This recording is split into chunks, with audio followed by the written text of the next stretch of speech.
In October of 2018, the Lakers and Rockets had a little confrontation.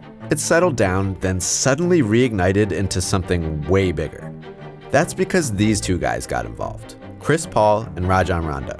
Their part in this fight was a long time coming. Chris Paul and Rajon Rondo are great examples of how much the team that drafts you affects the course of your career.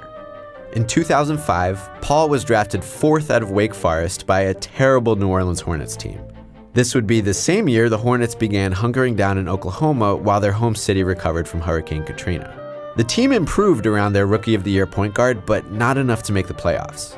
So in the summer of '06, the Hornets made moves, signing sharpshooter Peja Stojakovic, then trading for big man Tyson Chandler. But injuries hampered them and they still couldn't crack the postseason. The 07-08 season would be the Hornets' breakthrough. They returned to New Orleans. Paul and power forward David West became first-time All-Stars. Byron Scott won Coach of the Year. New Orleans won a franchise record 56 games, made the playoffs, and destroyed Dirk Nowitzki's Mavericks in the first round. In the next round, the Hornets came out strong against the defending champion Spurs, but after leading the series 2-0 and 3-2, lost the round in a heartbreaking Game 7 defeat. The Spurs advanced to the conference finals where they fell to the Lakers, who went on to the NBA finals and lost to a Boston Celtics team with a kid named Rajon Rondo at point guard. Rondo, like Paul, was a young rising star at his position. Unlike Paul, Rondo had entered the league a relatively unheralded prospect. A mediocre Celtics team acquired him on draft night '06 after he was picked 21st out of Kentucky. While Rondo played his way into the starting lineup his rookie season, Celtics star Paul Pierce missed a bunch of games due to injury. Boston stayed quite bad, winning just 24 games. But while Chris Paul's Hornets had made some nice moves, Rondo's Celtics got a makeover of historic magnitude.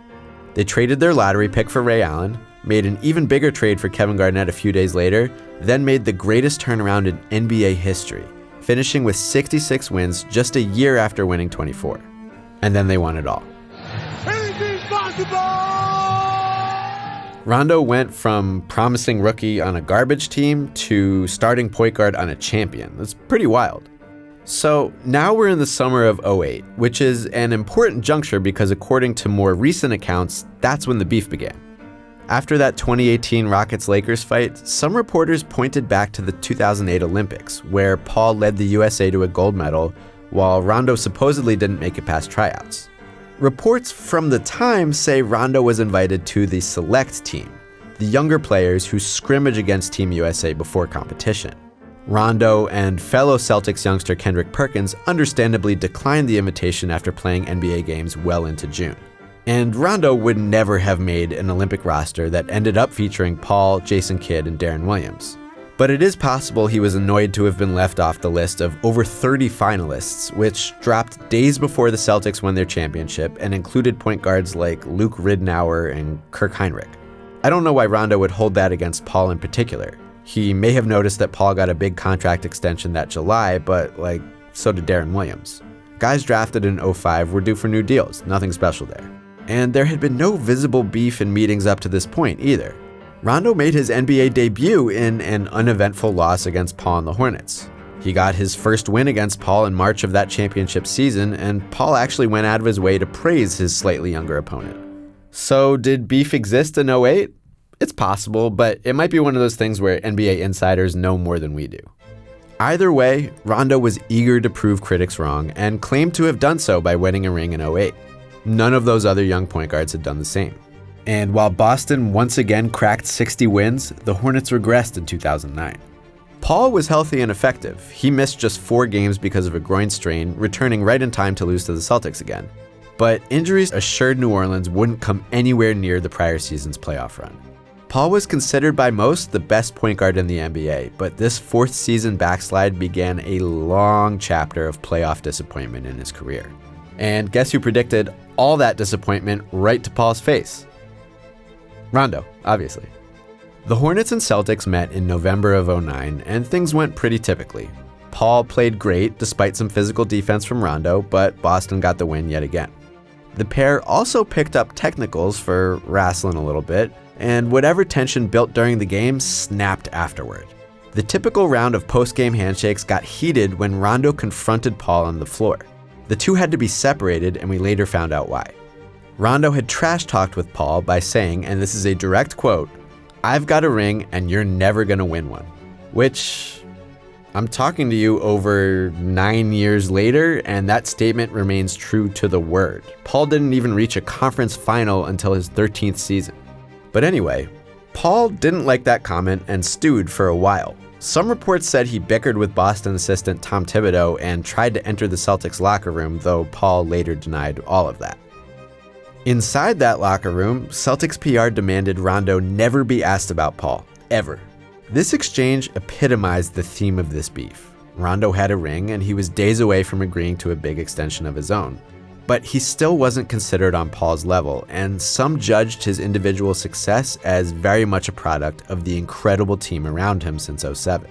Paul himself wouldn't praise Rondo without that slight qualifier. And people around the league, both media and Rondo's own coach, dismissed the comparison. But Paul's individual superiority kept getting rubbed in. While the Celtics were visiting New Orleans later that season, Paul was out with a knee injury, but the Hornets trotted him out pregame to announce he'd been selected for Team USA again. Paul didn't end up joining that 2010 FIBA championship roster, yet even without Paul ahead of him, Rondo couldn't make it. He was invited to training camp in Athens, but saw limited playing time in exhibitions, guessed where things were headed, and withdrew from the team before they could cut him.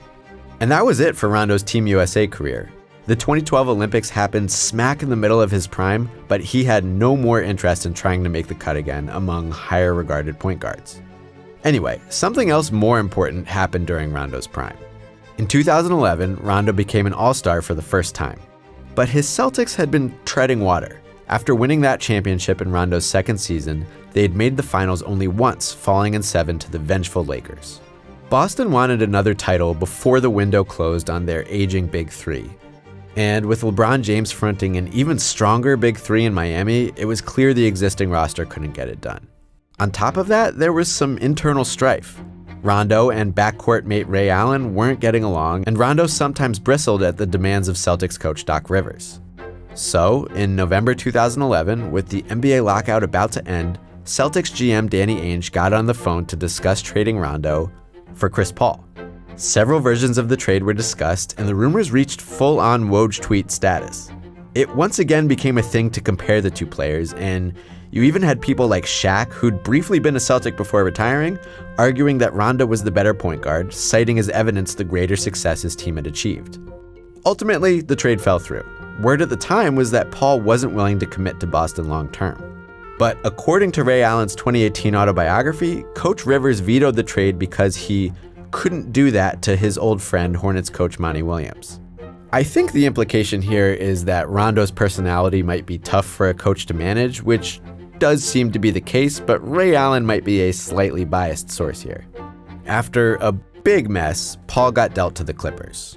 The first time Rondo visited CP3 in his new home, the two exchanged a polite handshake with nary a sign of beef. And the feud kinda settled for a while. Injuries ended Rondo's time as an All-Star, as did the gradual dismantling of the once champion Celtics. One noteworthy part of that dismantling came in summer 2013, when Doc Rivers left Boston and took a job coaching Chris Paul and the Clippers. Rivers, who had been a point guard in his playing days, was as tough on Paul as he'd been on the young Rondo, which raised comparisons again. Rivers was also the Clippers' senior VP of basketball ops for a while and brought in several former Celtics to complement his core of Paul, Blake Griffin, and DeAndre Jordan, which will be relevant later. In December 2014, Boston finished their demolition of the '08 championship team by dealing Rondo to the Dallas Mavericks. That began a chapter of Rondo's career spent bouncing from team to team, battling coaches along the way. In 2017, days after Paul got traded to the Rockets, Rondo signed with Paul's old team in New Orleans, now called the Pelicans.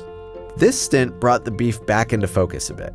First of all, Rondo was joining forces with his good friend DeMarcus Cousins, who has his own beef with Paul. Second of all, Rondo broke Paul's single-game franchise assist record, which is kind of fun. And third of all, they actually beefed a little bit in a game Rondo didn't even play. Rondo was out for rest when the Rockets visited New Orleans on March 17, 2018, but managed to pick up a technical from the bench by getting into a verbal argument with Paul. So that was a hint the feud still lived, but as of October 20th of that year, we didn't need any more hints. Rondo and Paul had been battling all night, and when things got heated, they gravitated toward one another. Then they argued, and Rondo maybe spit at Paul a little bit. Then Paul poked Rondo in the face, and then they punched each other a little and got suspended.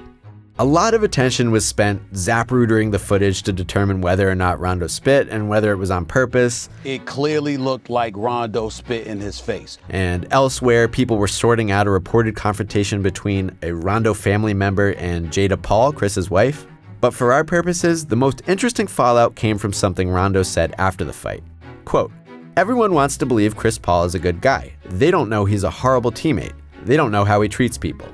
To be clear before we dig in here, Rondo has a reputation for being abrasive and at times outright abusive. But I don't know where he gets the idea that Paul is considered an angel. Paul's own falling out with Doc Rivers was widely reported, and he's got well-known beefs and ugly incidents in his past too. In any event, Rondo's comment about Paul immediately invited analysis from people who know both players, which, because Doc was running the Clippers for a while, is a lot of people. Jeff Green and Pierce just said the fight was a long time coming. The confrontation I did see coming. I knew it was a matter of time. I'm surprised that this is their first fight, actually. Others actually offered judgment. Big Baby Davis said he'd played with both, and Paul was indeed a bad teammate.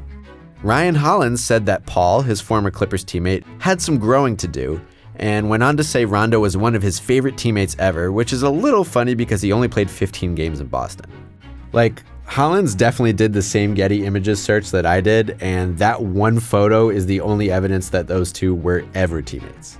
Rockets GM Daryl Morey doesn't really count here because he left the Celtics front office right before they drafted Rondo, but he chimed in to suggest Rondo calling Paul a bad teammate was the pot calling the kettle black. Or he was just tweeting some nice artwork for funsies, also possible. Doc Rivers, who might be the authority on the matter, didn't issue a ruling on who's the worst teammate, but did reflect on the decade of confrontation, and wonder aloud how it all started. Is it really just that Rondo coveted Paul's status as the best point guard? I don't know, Doc. It certainly adds up. Rondo was excellent at his peak, but never quite at Paul's level, at least not according to anyone but Shaq. But it took Rondo just 2 years to collect the ring Paul's chased for over a decade. Individual accolades for one and team glory for the other could generate enough mutual envy to fuel a beef. Of course, fuel needs ignition, so is there an incident somewhere in the past that we don't know about? Or is it simply that both these guys are prone to acting like jerks? The Paul-Rondo beef is a mysterious one, but everyone agrees. It is old, it is real, and it is alive. If you want to learn more about another big Chris Paul beef with DeMarcus Cousins, click over here, or just watch all of our beefs from all different sports over here.